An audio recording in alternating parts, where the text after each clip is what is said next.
Hello everyone, I'm Navin here today and I'm a student in MPU3422 from Section 1 and my student ID is SN01082405.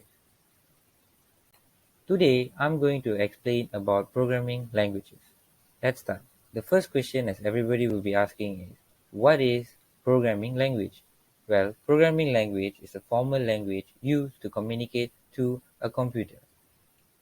Then there are three types of programming languages: a machine language, an assembly language, and a high-level language.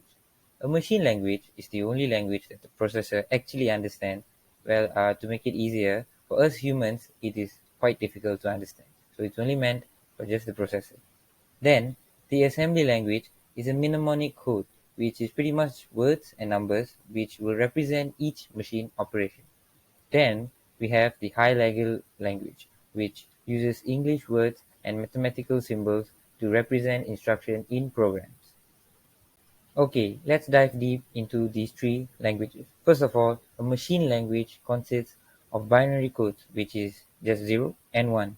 Then it has to be converted before it can be run. And it is basically a generally machine which is process dependent and it varies from processor to processor. Then it is a machine that is not portable, and it is also a programming machine language that is very slow and tedious. So it would be very hard to memorize all the instructions, all the structure that it is consists of, and usually mistakes can happen very easily.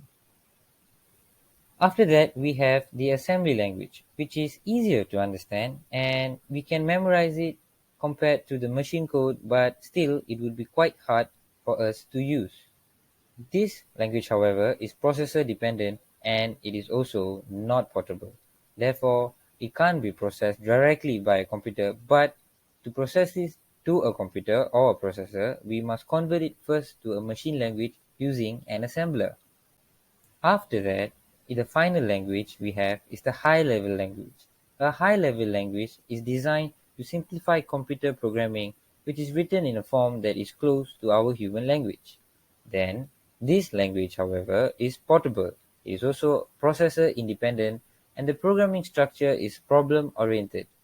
Therefore, this is the most important part about this high-level language. The high-level language programs must be written and be translated via a compiler or linker.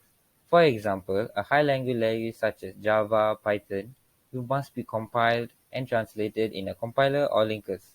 For there are a lot of online compilers like GDB and so on. In conclusion, programming is not that hard if we can try it again and again and if we don't give up. I hope everybody listening to this video will start a new hobby or a new liking towards programming and all of us can be good programmers one day. And to my future hackers and friends, all of you, I wish you a bright future. Thank you everyone for watching. Thank you from me.